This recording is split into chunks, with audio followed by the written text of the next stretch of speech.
If you have a smart speaker, you have access to the entire world of NPR and St. Louis Public Radio. All the latest news and all the captivating stories. Activate our voices with yours by telling your smart speaker to play St. Louis Public Radio. From St. Louis Public Radio, this is Politically Speaking. In just a few months, Missouri Republicans will go to the polls to choose their nominee for the U.S. Senate. And there's a host of factors that could determine the outcome of a wide-open primary. To break things down, we talk with former State Senator John Lamping about the GOP primary's dynamics and a host of other issues that are gripping Missouri politics at the moment. Let's hit the music. This is the Politically Speaking podcast, the definitive show about Missouri politics. We have to talk about things that matter to people. I've tried to bring that same aggressive iconoclast style with me to the United States Senate. I think my district is a model for the state. We put Missourians first. You just kind of have to find the common ground with people. I believe that this district deserves someone who represents their values. After I came back to St. Louis, I started thinking that I could have a bigger role on the change that I wanted to make.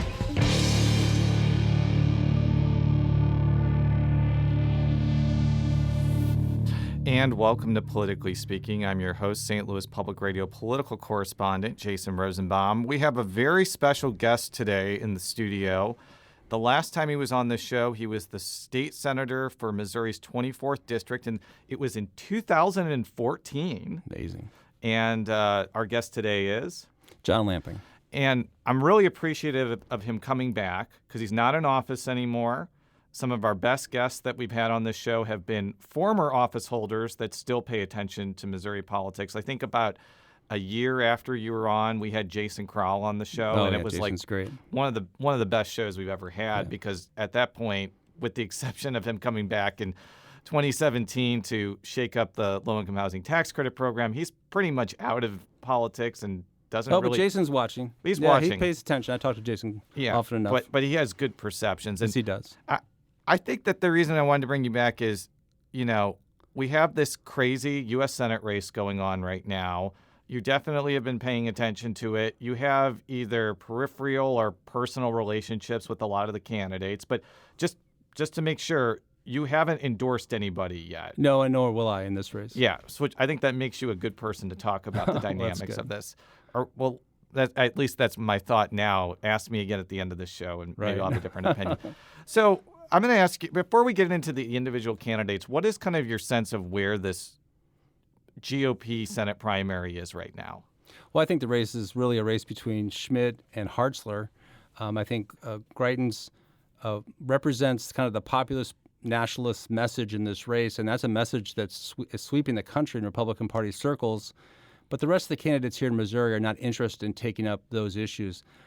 That's actually given room for Greitens to fill that ideological space. And if you listen to him, that's what he's all about. Again, that's a very popular message. And in a lot of places around the country, that message itself is getting Trump's endorsement. But Eric is got a ceiling of maybe 25 or 30, and he's a floor. We're going to find out what his floor is after the last few weeks. And what's happened is that Schmidt and Hartzler have both organized pretty effective-looking campaigns, and we're 4 months out, and I think we're just going to see a traditional political campaign between the two of them. And unless something crazy happens, I think the winner will be from amongst those two. So we're going to go backwards. We're going to get to Schmidt, Hartzler, and Greitens at the end of this line of questioning. But I want to go backwards about this field, which, by the way, I think has 20 or 21 candidates. Right.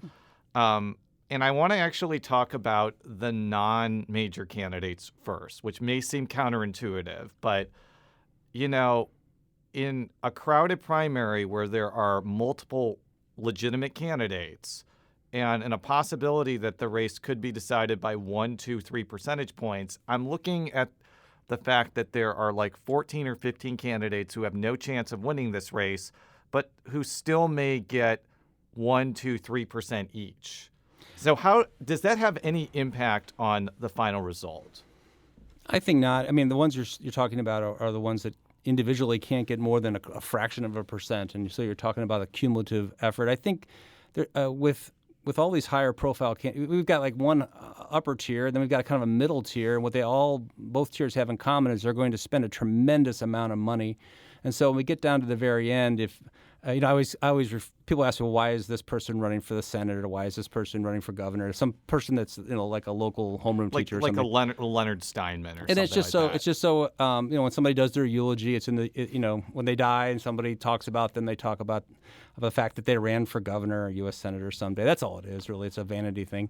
But I think in this race, they'll have minimal impact, because so much money is going to be spent by at least 5 or 6 candidates, and I think that cumulatively it could be 0.5%, but nothing more than that. So let's get to the major candidates. Mark McCloskey, he's an attorney. He gained national fame or infamy, depending on how you want to describe it, when he and his wife were photographed and videotaped holding guns outside their homes as protesters walked to then-Mayor Lyda Crusen's house. Now, when McCloskey got into this race last year, and I was talking with people at like Lincoln Days in 2021, a lot of them felt that McCloskey was like a major candidate because of his fame in conservative circles. But it seems that looking at polling and fundraising numbers, he just hasn't really reached that top tier. Why do you think he is where he is right now? Well, only because he's put in the effort. When you mentioned 2021 Lincoln Days, well, there's Lincoln Days in 2021 and Lincoln Days in 2022, and it's always easy to get people to come speak in an election year. It's impossible to get them to come speak 2 years before an election year. And Mark has committed himself to that, and he's gone out on the stump, and he spoke wherever he's asked to speak, and he's given a really good talk. He presents himself as a complete outsider, but an outsider that has a close personal relationship with Trump. He raised money for Trump in both of his election cycles. And he's got nice stories to tell, and he's told them well. And I think that he's viably he's gonna get 2 or 3 percentage points if he continues out on this pace. And I think he's worth like $20 or $30 million. Couldn't he self-fund and be more impactful than 2 or 3%? Well, I think if he hasn't figured it out already, he should know soon enough that he really doesn't have a chance of winning this race, and like no chance of winning. But I think, maybe at his eulogy it'll be more than just one sentence when he talks about having run, because I think he will run and he will get some votes, and he plays a role in this race. He's from the eastern side of the state, and that's a theme throughout this whole campaign. That's an issue, and he's an outsider, and he has a friendship with Trump, and I think all those things are positives, and I think he'll end up with 2 or 3 points. So let's talk about Senate President Pro Tem Dave Schatz. And again, somebody who is not very well known. I mean, one of the things that I think our listeners need to understand here is just because you're President Pro Tem of the Missouri Senate does not mean you're a household name. Just ask Steve Gaw in 2000. Ask all the Mike Pro Gibbons, Tems, yeah, all, right. With the exception of Peter Kinder, who won lieutenant governor. Right. He's already put in $2 million of his own money. And granted, we're talking about a Senate race where $2 million is a rounding error, but that's still a significant amount of money to run TV and radio ads. Like, where does he factor into this contest? Well, again, I think with that kind of money spent, and he has a base of support. He's out of Franklin County. He owns a blue collar business, and there's a certain type of Republican that really would look and admire him for his professional success. I think a lot of the conservative Democrats over the last 10 or 20 years that have gone over to the Republican Party would really relate to Dave. I've come to believe, I've come to be of the opinion that really what he's doing in the U.S. Senate race is just a prelude to running statewide in 2024. The $2 million he'll spend, it'll get his name out there. He'll be on the debate stages if there's debate stages, and he'll introduce himself. And it's okay to introduce yourself in this race and to not win, especially. And to think about it, he really only is campaigning for 6 or 7 months, so he's not even sacrificing all that much in terms of the campaign itself, which can be really difficult. And then I would be shocked not to see him put his name in the ring for something like lieutenant governor in 2024. And in that race, lieutenant governor's race, he may not even have to spend that much money, having spent what he did in this U.S. Senate race. So let's talk about the candidate that I find to be the most fascinating out of the bunch, and that's Congressman Billy Long. I think he kind of straddles between the second tier and the main tier. And I'll just be brutally honest here. If Trump doesn't endorse him, I think he's a second-tier candidate. I think if he does endorse him, I think he's in the same tier as Schmidt, Hartzler, and Greitens, but that doesn't necessarily mean that he's guaranteed to win, as I'll ask in a second. That's my observation. What's kind of your feeling of where Congressman Long falls in this race? I felt all along that if Trump were to endorse Billy, that Billy would probably win the race. Billy is a very authentic human being. His first run for office was Congress 10 years ago. He's a self-made person. He's a likable guy. And his tweets have been amazing as of late. They're a little psychedelic, but have you seen his tweets about like, I mean, he's attacking the other candidates through his tweets a little bit. Yeah, I think that he clearly is drinking a lot of caffeinated beverages at 1 o'clock in the morning. But continue. Well, so Billy's not. He's completely anti-establishment, and the mistake I think that he made is that he didn't adopt this kind of populist nationalist language that Greitens has taken on. That message is very, very strong, and Billy doesn't really articulate that message so specifically. This is more of a general, hey, I'm anti-establishment because establishment's horrible, and his kind of anti-swamp, that kind of thing. But you can see by the President Trump's tweets that he's dying to endorse Billy, but Billy can't get into a lane where it looks like on his own he can get 8 or 10%. And so and it's getting late now. I think that the closer we get to the end, Trump's endorsement may help the top two people move ahead of each other, but I don't think it's enough to push Billy ahead 3 or 4 spots. Yeah, that was going to be my next question, because I do think that there is this feeling that in Missouri, where President Trump, whether you like him or not, probably had the biggest symbiosis with Republican voters. Maybe Reagan is the only other comparable when you look at the actual results. But, I think that there is this myth that, his endorsement automatically means that somebody wins a primary, because that's not necessarily true. Madison Cawthorn was not endorsed by Trump, and he beat Trump's candidate. He also has endorsed complete duds like Mo Brooks in Alabama. And frankly, David Perdue is looking like a big dud right now and is on pace to being shellacked by Kemp in Georgia. Yeah, so you watch Trump is very involved now in all different types of races. And actually, somebody talked, it was described, the group of people that are around him is kind of like the endorsement consultant class now. Yeah. There's a whole group of people, most of whom are working for one of the candidates here, trying to get Trump to endorse. And Trump tends to endorse. It's not ideological at all. Sometimes it's who can be the front runner. He likes the glamour person. He likes Herschel Walker. He likes attractive female candidates.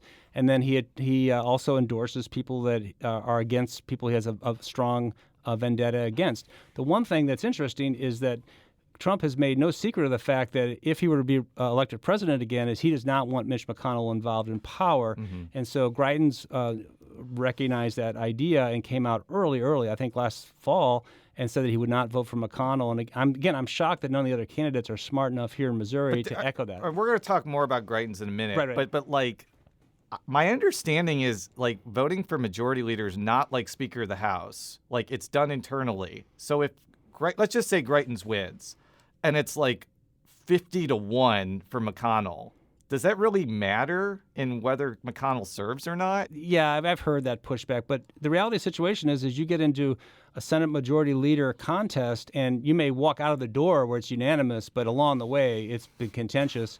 And there are other people, I'm sure, in that caucus today that are also sick and tired of Mitch McConnell, but they're not going to go.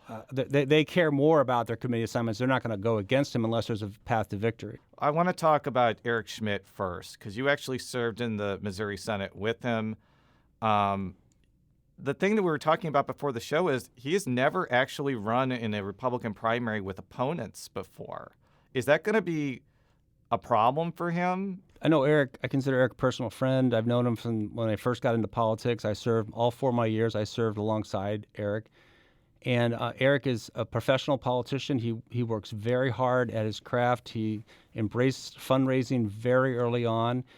He does not like to have an opponent for whatever office he's running for. He wants to have as weak an opponent as possible, and he knows that there's ways to do that kind of behind the scenes, deal making, that kind of thing. Eric, ran for Senate the first time and his Democratic opponent was offered a really choice assignment on a paid commission, and that cleared the field for Eric. And then he didn't even have to run for re-election the second time, which is very unusual for a state senator in the St. Louis area. So he's very adept at clearing the field. He ran for the treasurer. He raised $5 million to run for the treasurer's office, where no one's ever spent more than $1 million ever.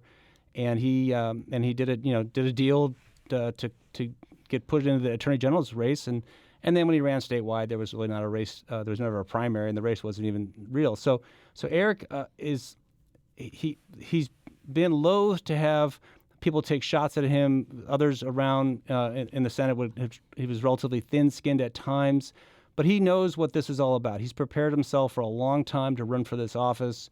He's, you see him fundraising. He'll be the top fundraiser by far in traditional sense, meaning going out not just PAC money. I think his PAC has raised like $3 or $4 million. Yeah, no, he is hardwired to do this. That aspect of the campaign. He's not a risk taker politically. He's very methodical. He supports things that are very popular, and then he stays on them. And so I think is it an issue that he's never had an opponent? I think maybe, but I think he prepared himself to be attacked. He's prepared himself for what's coming. I think that the attacks are going to be like he was too moderate in the Senate, and they're going to point to votes, and the whole 2011 Eritropoulos situation, I'm sure, is going to get exploited. I mean, it already kind of is right now. Are those overcomable obstacles? We'll see. There's two problematic issues. One is every Republican in the caucus at the time voted to allow Smithfield Foods to sell themselves to the Chinese. This is something the Farm Bureau lobbied for. It's something that Smithfield Foods themselves lobbied for. And at the time this decision was made, all Republicans voted to override Nixon. It was an idea, well, we're a free country. You can sell your property. Were you in the Senate when that happened? I was in the Senate. Did you vote to override that? All of us voted to override that vote. So that is simple and easy to understand, and that will be used like a hammer on him all across the state. I got to ask this question, though. If a Polish company had bought Smithfield instead of a Chinese one, do you think this would be an issue that anyone would use as an attack? Obviously not. What's different now than then, and this is 2011, 2012, 13, that period, is that the whole country was still trying to figure out how to do business with China. All of commerce, Chamber of Commerce is all around the country, National Chamber of Commerce. The whole country was kind of hardwired into doing business with them. The Eritropoulos, the China hub legislation that he carried aggressively for 3 years, would have allowed for flights in and out of China, and I'm not certain on this, but I think it was in and out of Wuhan. So had that passed, can you imagine what would have been the case if we had flights coming in and out of Wuhan during the COVID? But that was then, this is now, and now that's a very detrimental and easy to understand. It's a great 30-second attack ad. And I think he's going to be hit over the head time and time again. Now, he knows that. The campaign knows that he's, the fact that he was a moderate Republican, well, he's moderate in the sense that he was a Chamber of Commerce Eric Republican. Greitens was a liberal Democrat for a while, so I mean, right. I mean, that's overcomable, obviously. Right. So that's a nuanced thing, and and most primary voters or most voters in general, they don't have an attention span to get into nuance. But what's easy to understand is you voted to sell our farms to China, you voted to bring flights in from Wuhan, and therefore I'm against you. We'll be right back after this quick break with former State Senator John Lamping. And we're back on Politically Speaking with John Lamping. He used to be in the Missouri Senate, but now is like a wine grape grower and a financial advisor. I've always been a financial advisor, and I returned back to that after I came out of the Senate. But then I moved my family and we moved out to Augusta in 2017, and we grow grapes. So we have a small vineyard, and we sell to a local winery, and the one that's not owned by Hoffman, and so that's what we do. And from there, obviously I'm on top of the hill. I get to watch Missouri politics from afar, which is a great place to be. Very much so. So let's talk about the two other candidates in the race. So Congresswoman Vicky Hartzler seems to have a lot of momentum right now. Her fundraising, even before Holly endorsed her, was actually really, really good. Like, she was pulling in $700,000 quarters, and people were like, wow, I didn't know Vicky Hartzler could raise that much money. And I think it's pretty obvious now that a lot of the state's Republican heavyweights are behind her. Josh Hawley, as I mentioned, Kit Bond, who is still pretty influential in Republican circles. The other thing that I think she has going for her is she has a lot of credibility as a social conservative. Like, where do you think that she stands in this race right now? Well, she's the perfect candidate. She's a clean slate. She served 6 years in Missouri's House. She served 10 years in the Congress. She is not controversial in any way, shape, or form. She's very modest and humble in her approach to politics. It just so happens that her brand of social conservatism, anti-abortion and a non-LGBTQ supporter, she's at the perfect time now to be that, right? So this is a year we're probably going to have Roe v. Wade. Republican primary voters are going to be in favor of Roe v. Wade being overturned. That's where she is on that position. And where, this whole issue surrounding the introduction of transgenderism into pre-K it allows for her to be adamantly opposed to LGBTQ and be in the right lane at the right point in time. So I think she catches those two things perfectly. She is the establishment candidate, make no doubt. I mean, we've had Senator Bond has publicly endorsed her. For those that don't know, Senator Bond is his and people around him are very, very large lobbyists here at the state and the federal level. The Blunt family is certainly behind Vicky, which means Mitch McConnell is behind Vicky. They're smart enough not to say these things out loud because the primary voters aren't big fans of either of those two.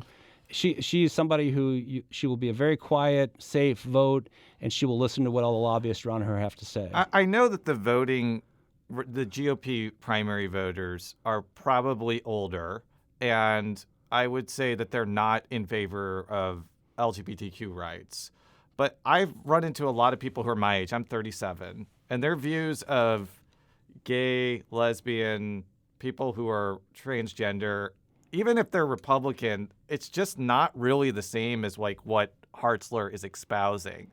Is it possible that could, in a really close race, that could actually be a detriment to her if like a younger Republican voter looks at what she's saying as like, I'm just not enthused by that message of being anti-LGBTQ. No, it won't be an issue in this race because look, all the candidates are going to be adamantly against. They're all for the Florida bill that keeps this education out of K through third grade. That's going to be part of their campaign. That's part of what they've got to say to seem to be credible. So there have been cycles where to be a more moderate, socially conservative Republican is what the electorate seems to be looking for in that cycle. But in this cycle, that is not the case at all. She fit her very conservative to the right views on these issues fit perfectly with where the electorate is this time around. All right, let's talk about Eric Greitens a little bit more in depth. Now, just for our listeners, you were a supporter of Eric Greitens' gubernatorial campaign in 2016, but you are not supporting him this time, and you're just an observer. Yeah, my relationship with Eric Greitens, I was still in the Senate. I met him for the first time. He was kind of a clean slate. We spent a good 6 months kind of bringing him up to speed on all the issues. I officially was the chair of his party to committee to consider running for office.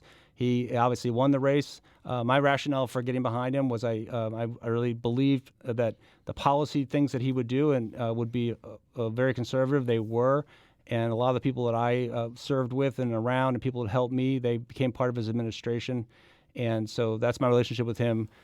What's transpired since, I'm not publicly supporting Eric. I do believe, though, I'm very much in the kind of the populist nationalist lane. That message that he's carrying, I really wish the rest of the other candidates would listen to it. That message itself is worth 10 or 20 points, regardless of who's carrying it. But so that's why I have no problem with him staying in this race, because I think that message needs to be out there. But I'm afraid it's going to be drowned out by the traditional Missouri Republican Party campaign rhetoric. Do you feel that the affidavits that his ex-wife has submitted under oath, I mean, are they so damaging to his campaign that he has no chance of winning, or do you think that he could somehow overcome them with the pushback that he's doing? I think it's just a traditional campaign action against him. And what I mean by that is that this thing got thrown out into the ozone, And that's all he can talk about. He has to defend himself. And nobody hears anything else. People that support him and believe him say they listen to what he has to say. Go, oh my gosh, there's no way this is a coincidence. Okay, this was organized. It doesn't mean that it's not true. It just means that it was released on a Monday morning a month ago. It was released very specifically to achieve what it's achieved. And so what that means for Eric Greitens is Eric Greitens can't talk about anything else, and nobody else hears anything else.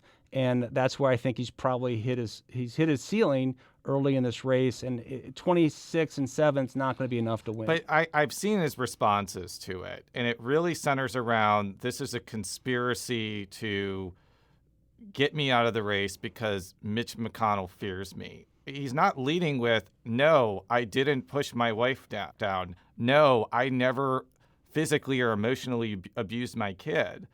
And I know that he's denied both of those things, but the fact that he's leading with this is a conspiracy, it does make you wonder whether they're true, especially since Sheena Greitens said those things under oath, and Eric Greitens has never gone under oath with this case or the case in 2018. What do you say? What do you say to that? Well, I think that it's an instance where both things may very well be true. And Eric's talking about the conspiracy part of it. And the conspiracy part of it is to the sense that, look, Mitch McConnell is fighting against this message all across the country, not just in Missouri.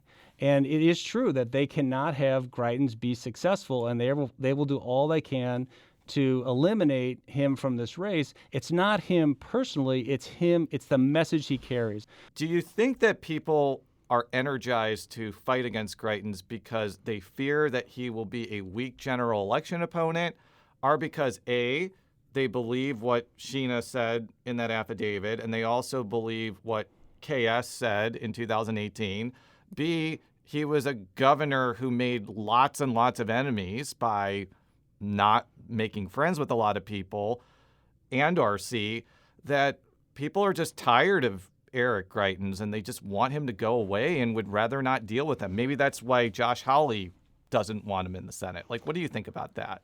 Well, when we say people, so I think ordinary people, voters, primary general election voters, the message he's carrying, they would rally behind that message. They look at the two parties as a kind of a uniparty.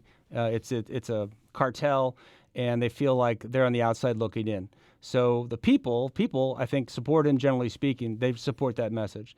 Now, what you're referring to, though, I think, instead, is the political class. Yes. Okay, so the political class hates him for the same reason the political class hated Trump before 2016 and hate him even more once he got into office. Because what they know to be true, and this was proven true in Greitens' case when he was a governor, is he won't listen to the political class. He doesn't care what all the political consultants say. He doesn't care. I mean, look, the Blunt family are the largest lobbying family in the state of Missouri. Bonds are right behind them. Political operatives work for all the candidates. They want to be heard. They want not just to be heard, they want to be able to successfully achieve the goals of their clients. And if Eric Greitens is a U.S. Senator, he'll have no time for them, and they'll have no influence with him. So that's the biggest reason they're trying to get him out of the race. Now, they'll say he'll lose in the general election. Well, they're just trying to appeal to people's emotions. But the reason they don't like him is because he doesn't care what they think. Based off today, which is April 19th, 2022, who do you think will win the Republican primary? If the vote was next Tuesday, I think Vicky would win. She's got tremendous momentum right now, and she's got the most powerful people behind her and the establishment, both establishment in Missouri as well as a national establishment. I have tremendous faith, though, in Eric Schmidt's campaign. I think the people in Jeff Rowe is running his campaign, but there are more than just Jeff Rowe working his campaign. I think they have to have a plan. They have to have an arc. And what you'll see, if I'm right, is you'll see Eric Schmidt will be within shouting distance all the way up to the very end, and he'll win by 4 or 5 points if they've done it correctly. So they have not launched they have not launched their plan yet. That's not part of the deal. What you want to do is you want to peak on election day. It's way too early. I think Vicky is riding a very high wave right now. If we held the election next Tuesday, she'd be the candidate. So in the last few minutes that we have, I want to go over a number of topics that I think we'll just deal with in quick bursts. Let's go to St. Charles. Mm-hmm. So there's a primary between Steve Ellman and State Senator Bob Onder.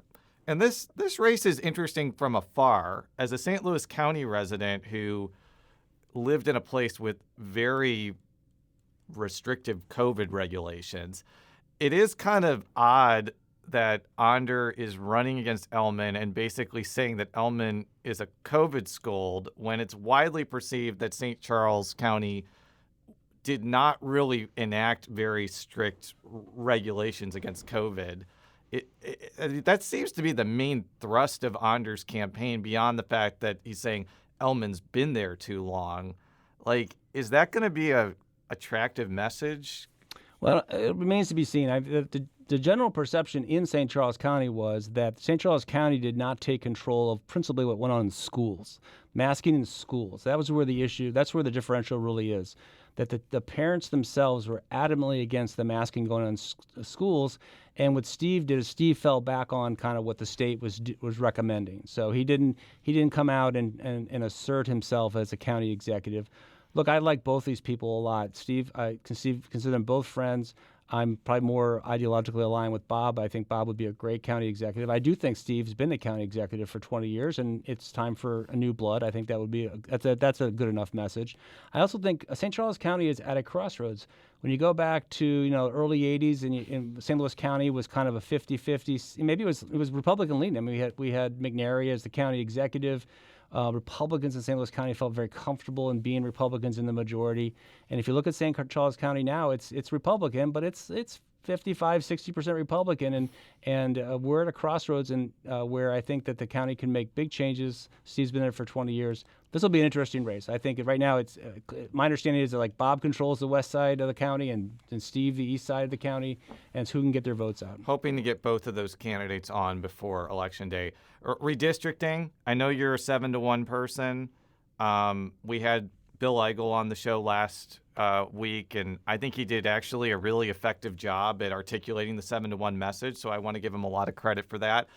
I think that this is my prediction. I think that the end game is that it's a 6-2 map with a more Republican-leaning second district than what the House put out, but it will not look like what the Senate put out, which I said to Bill Eigel very bluntly is a ridiculous-looking district that stretches from my house in Richmond Heights to northern Iron County. Right. Like, I think that district will not be the final district. Do you have any sense of where this is gonna shake out? Hopefully it ends soon. Look, I'm for a 7-1 map, but I was never, ever going to happen. Mike Parson he's a governor who does not want to take the lead on anything. I'm not a big Mike Parson fan. Served all 4 years with Mike too.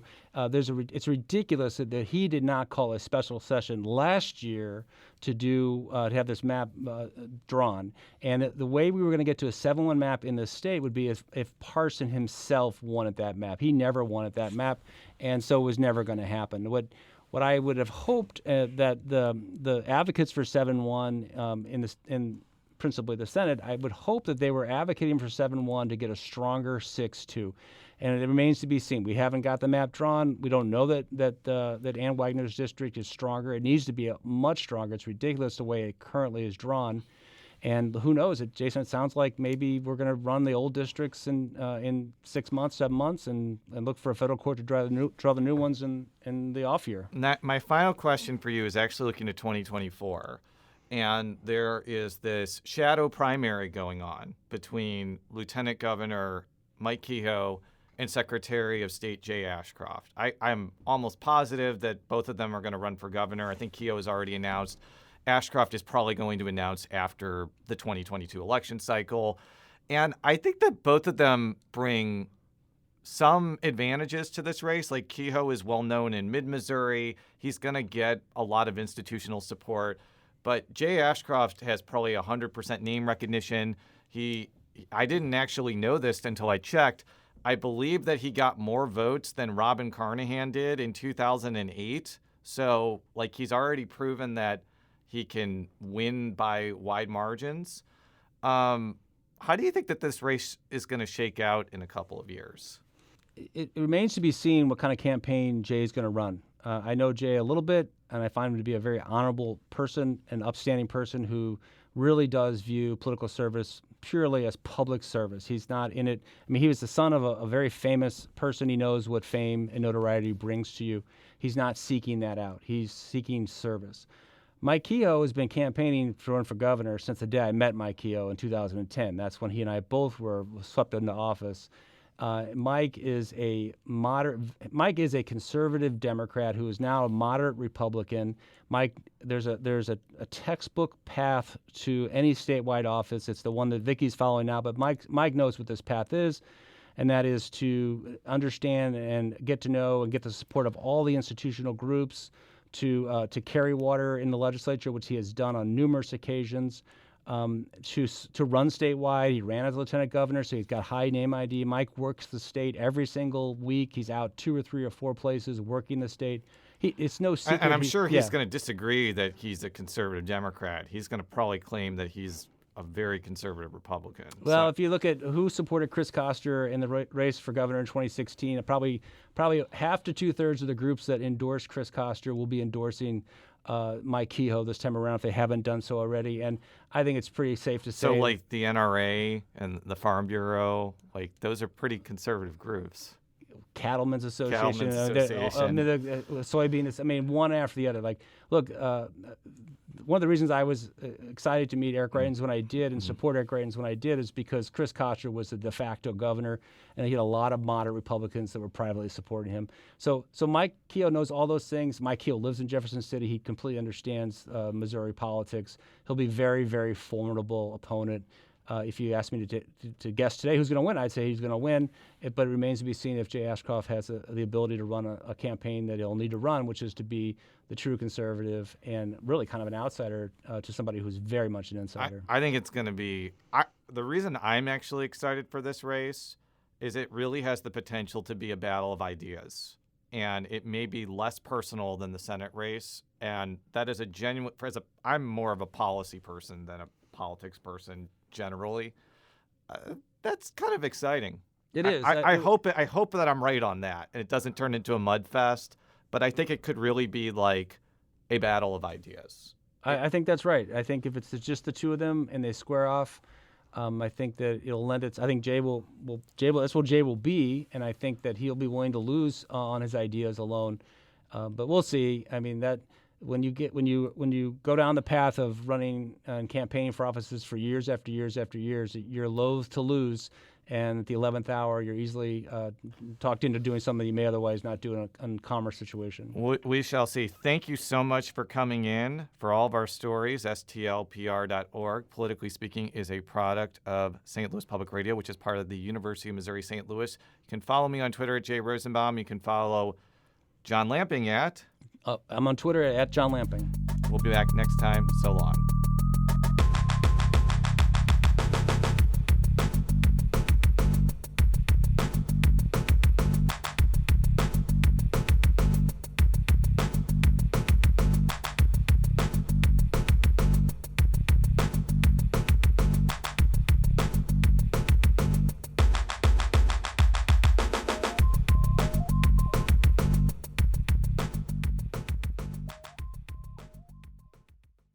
From St. Louis Public Radio. This is Politically Speaking.